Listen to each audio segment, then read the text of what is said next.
Welcome to Strategic Insights, brought to you by PrideStaff. On each episode, we bring you interviews with leading management and employment experts from across the country.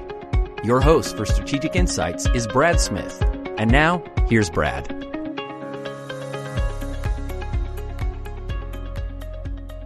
Hello, and thank you for listening in to Strategic Insights from PrideStaff. I'm your host, Brad, and we have a great episode lined up. Today, we're going to talk about managing risks and facing a future with confidence. Right now, our world is changing rapidly.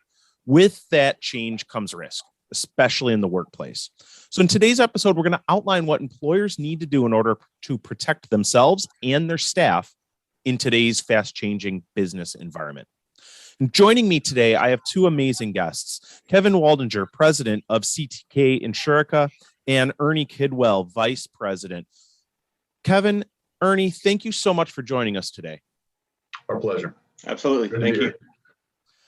So again, I talked about mitigating and managing risk. It should be on all of our minds right now. And I want to set the stage for this episode by looking at some general stats.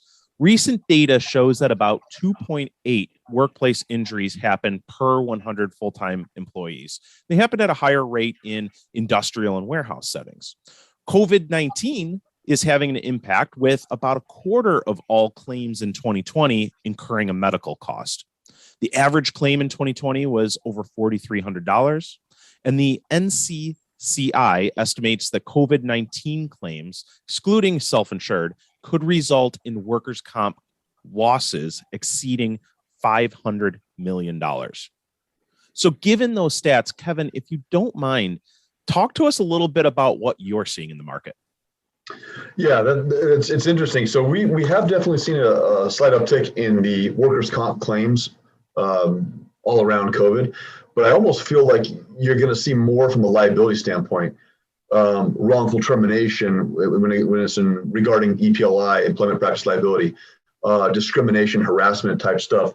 People feeling that they're not being treated fairly due to some sort of COVID related item, wearing masks, vaccination process, and that type of stuff. Yeah, COVID has certainly changed a lot, and it's even changed how we work. And we've seen a lot of people shift to either working remote or working full time in a hybrid role. Or Ernie, what impact does maybe remote work have on risk?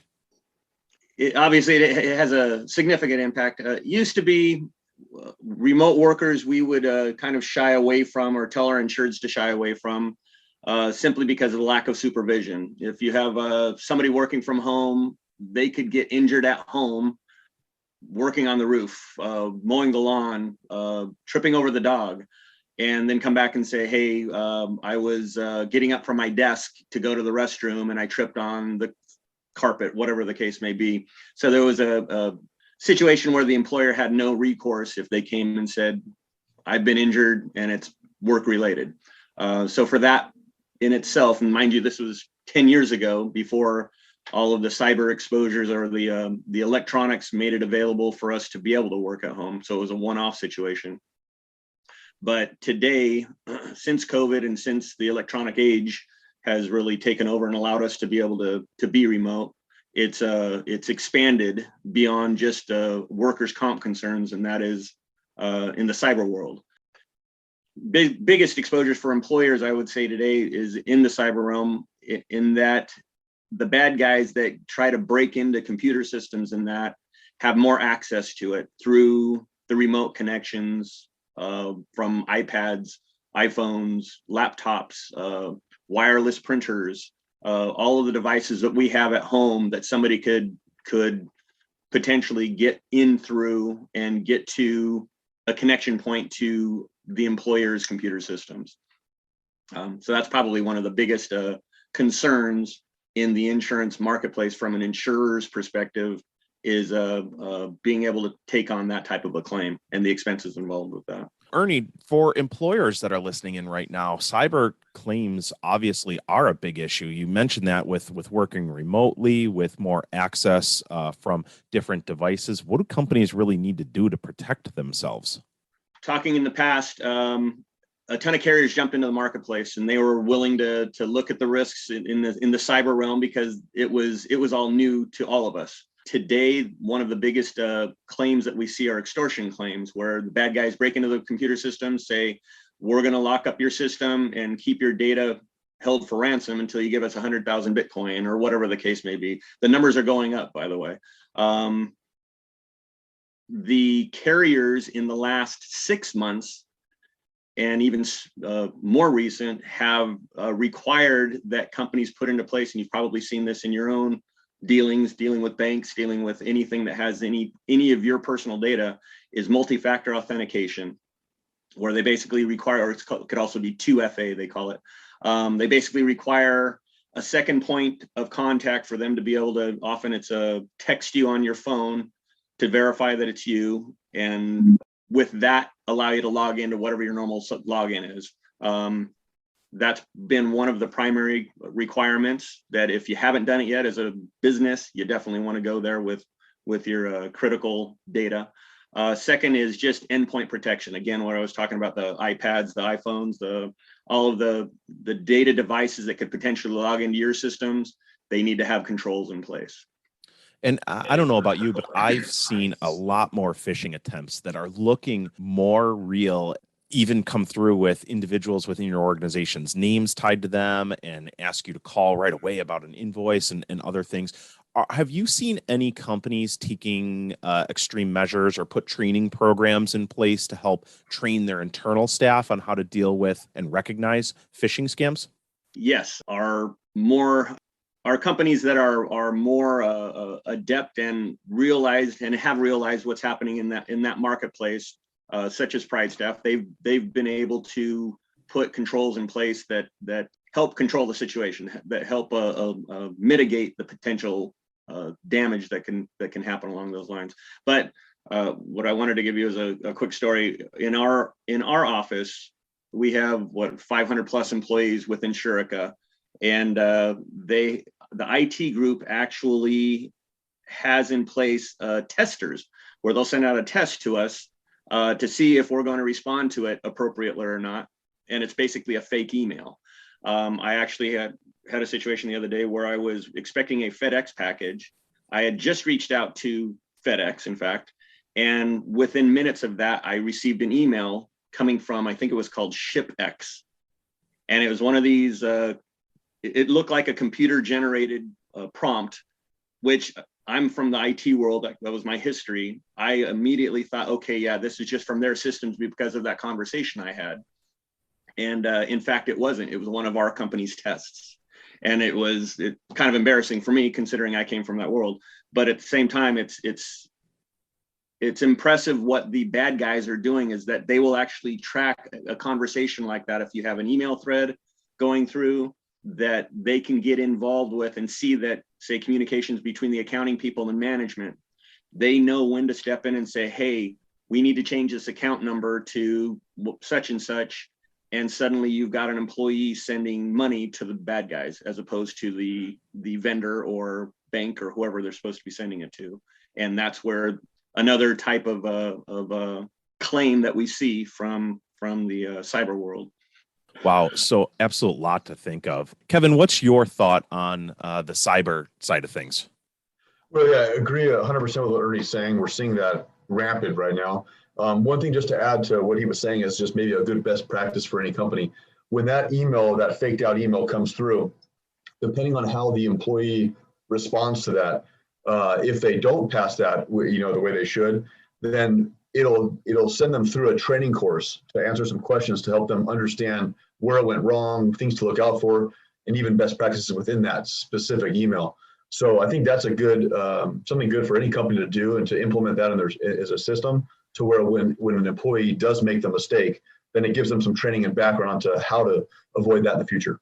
Absolutely love that. And you alluded to it earlier. We have done that internally at PrideStaff, and it helped with our security efforts and helped with training. So it's a very, very useful exercise.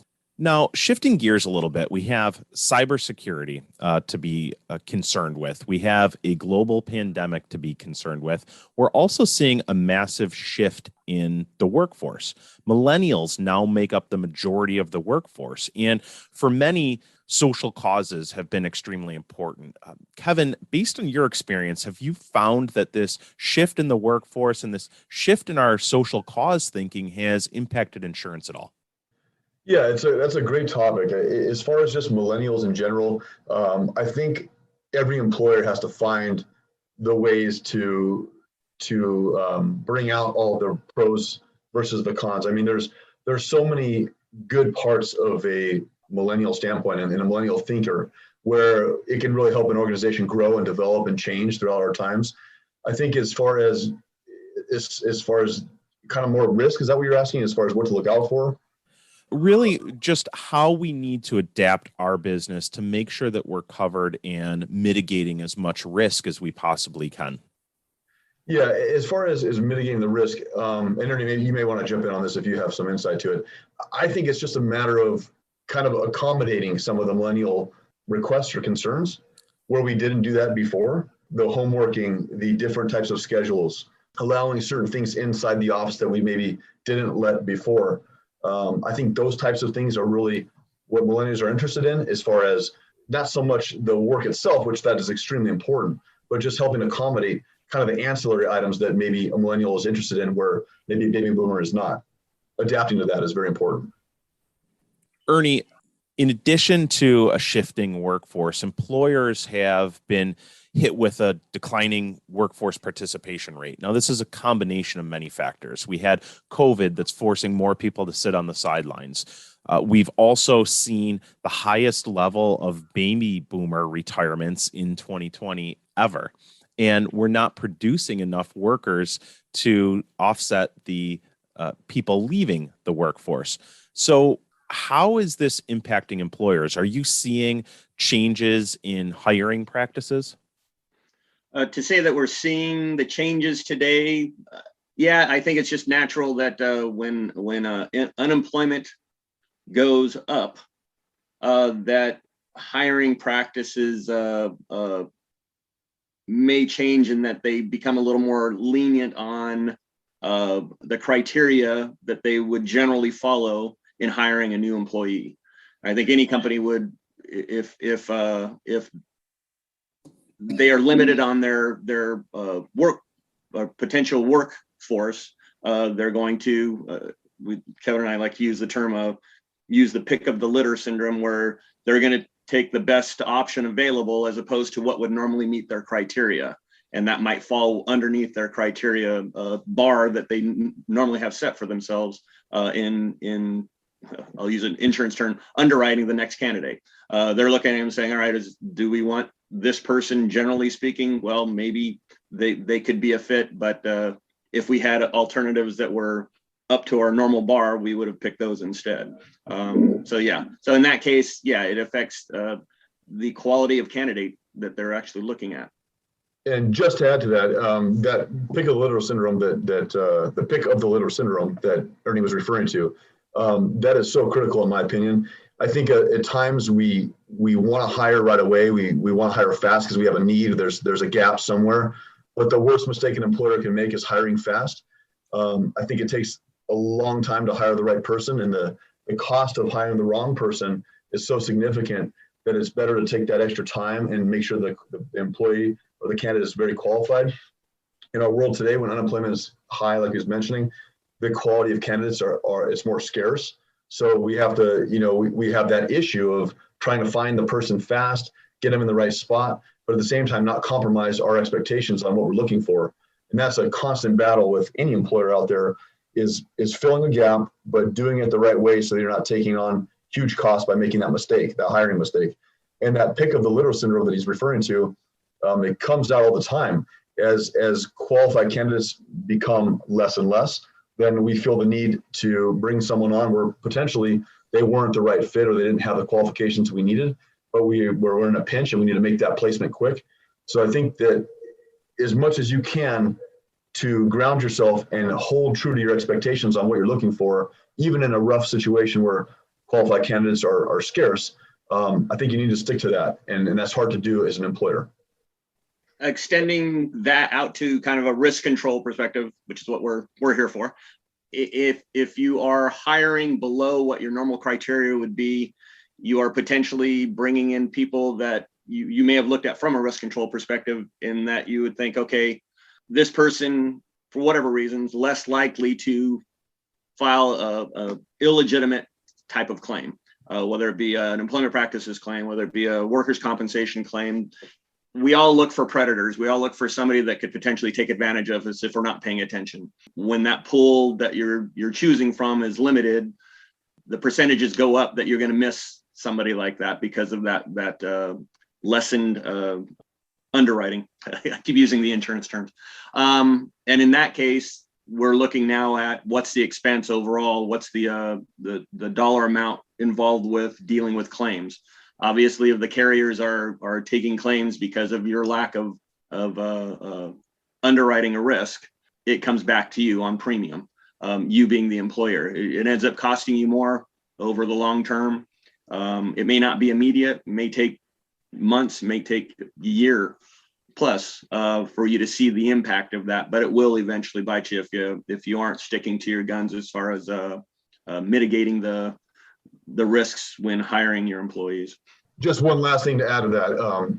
We kind of quantify it as about a 150% of the cost of a candidate. So if you bring someone in at $50,000 and it's the wrong candidate, you have an issue, and you go through all the training process, the implementation, onboarding, all of those things, and the candidate does not work out, it's going to cost us roughly $75,000 by the time we're finished with that hiring mistake. So even though it's tough in a high unemployment environment, it's still critical to keep the expectations very high and to use and follow your practices of what you've done, when the unemployment was low.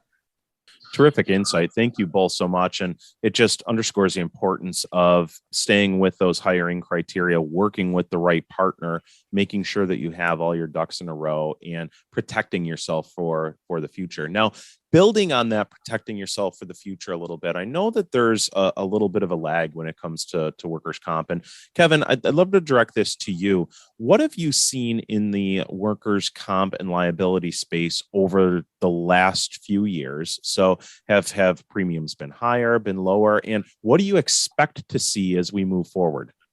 Yeah, it's been a very interesting insurance marketplace. In the last, I would say, year or so, the liability insurance has drastically hardened and gone up. And when we say hardening means the rates have gone up, criteria to underwrite the account has been tougher from the carriers. When it's in the soft market, the rates are low and they'll be more willing to take on more risk. So in the last 6 months to a year, we have seen a heavily increased liability marketplace, specifically with EPLI, employment practice liability, cyber, general liability, even in some cases, hired and unknown auto. What's interesting on the comp side is that comp in around 2014 or so, right around that time frame, maybe 15, the market was extremely soft, low rates, carriers wanted to take on risk, their appetites were hungry for different types of businesses, and stayed low for several years. And up until literally January 1 of this year was the first time the California State Fund took a rate increase in several years. So we've kind of seen, the insurance comp market operates somewhat similar to a real estate market where you have a low market, the pricing is down and then rates are somewhat higher. And then the market starts to increase, rates drop to make it affordable. And that's about an every 10-year cycle. In insurance, it operates similar in the fact that the market's soft, and it's usually soft for 2 to 3 years or so, and then it'll start to harden. But we've been in a soft market for probably close to 6, maybe 7 years, which is very, very long for a soft market. And this January 1st of 2022 is the first time we're starting to see the comp market harden. And the state fund took a rate increase January 1. And just to add on to that, when we talk about the state fund, not everybody is, of course, in California insured by the state fund, but they kind of set the precedent to trends with the rest of the insurance carriers in the state, the workers' comp insurance carriers for the state. So as the state fund goes, so does the rest of the state eventually. The Department of Insurance will make suggestions as far as changes are concerned, but then every carrier in the state determines on their own, all right, what do we want to do? the state fund usually stays fairly firm to what the Department of Insurance says, and then you'll see the private carriers start to follow suit shortly thereafter. And is it safe to assume that California is probably a leading indicator for the rest of the country? Do you expect this to spread throughout other states? They are an indicator economically, socially, because of their California's political stance. I'll try not to go there, but the carriers have to respond accordingly to the state. Claims, or coverages like employment practices liability are underwritten much differently for California because of its political stance than it is for Indiana. It's just considerably different. New York, California, they're the two that immediately come to mind with underwriters look at them considerably different than they do other states. But yes, California does precede other states with regard to workers' comp premiums. California is always going to be higher than the other states, kind of for the same reasons. Fortunately, the other states aren't hit as hard where it comes to premiums and that. And just to add to that, a lot of that, like you mentioned, is some of the political views and issues in some of these different states. But also what happens is when litigation is high in a specific state, that generates a lot more premium because the claims are significantly higher. For example, a claim in California where an employee injures their back, it could cost $10,000 to just help, as far as medical treatments and getting that employee back to work. That same $10,000 claim in Arizona, which is not far from us, could be $2,500. So it's just a massive difference in litigation and overall claim cost, which generates more premium for the employers in California. And some of the other coast states, like you mentioned, New York, Florida, they struggle as well. Thank you both. I think this underscores the importance of choosing the right partners and talking with the right carriers and talking with the right companies to make sure you have the right plans in place for your situation, for your company, for your state, for changing legislation. And building on that, Kevin, I know a lot of companies leverage and use staffing companies to help with workforce challenges. When thinking about choosing a staffing partner and also thinking about your own company's risk, what do you need to do to consider, or what do you need to consider before choosing a staffing vendor to work with? So as far as when you're picking a staffing vendor, looking at their potential risk management, their potential management as far as how they treat their employees, the culture, I think that's really important.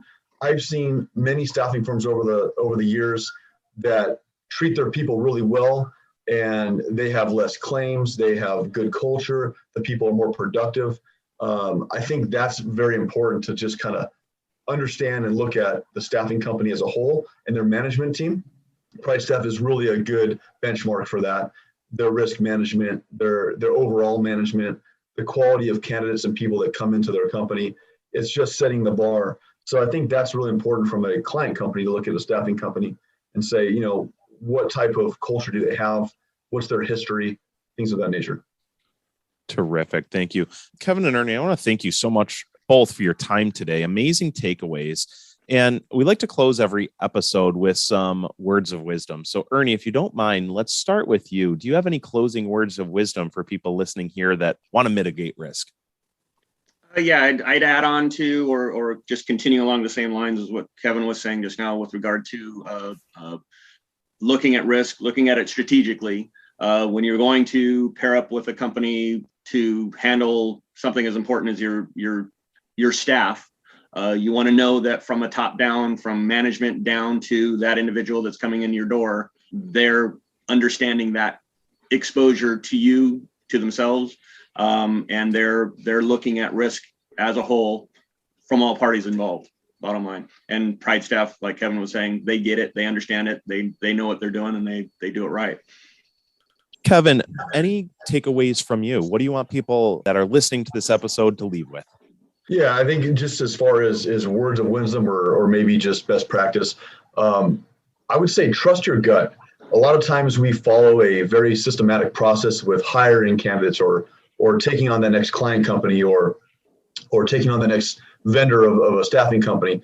And we have a map that we should fit within or follow that says, if they do X, Y, or Z, they're good, or if they do ABC, they're not good.